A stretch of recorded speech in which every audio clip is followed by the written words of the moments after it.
Hello friends, today we are going to paint a peaceful sunset with mountains, little houses and blooming flowers all on a small round canvas. So let's get started. First I am painting the sky using soft orange, yellow and a little pink. Blend the colors smoothly so it looks like the sun is setting. Add white in the center for the glowing sun.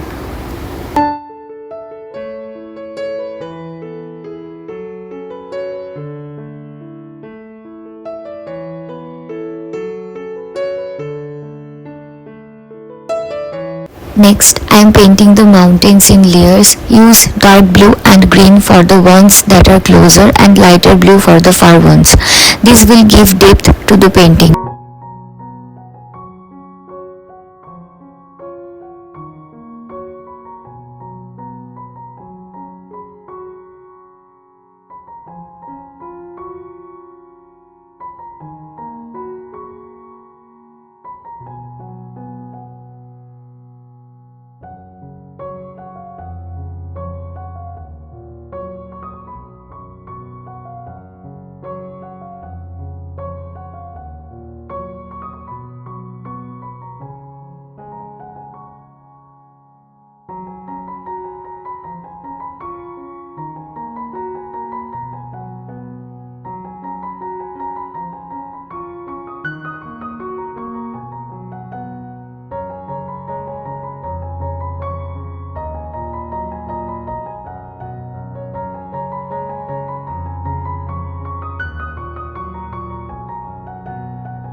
Now I am adding small wooden house in the foreground. I am using brown and black for the walls and roof and little yellow for the windows to make it look warm and cozy.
Finally, I'm adding highlights and shadows to make everything look more real, and that's it. Our sunset painting is done.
Thank you for watching. I hope you enjoyed painting with me. See you in the next painting.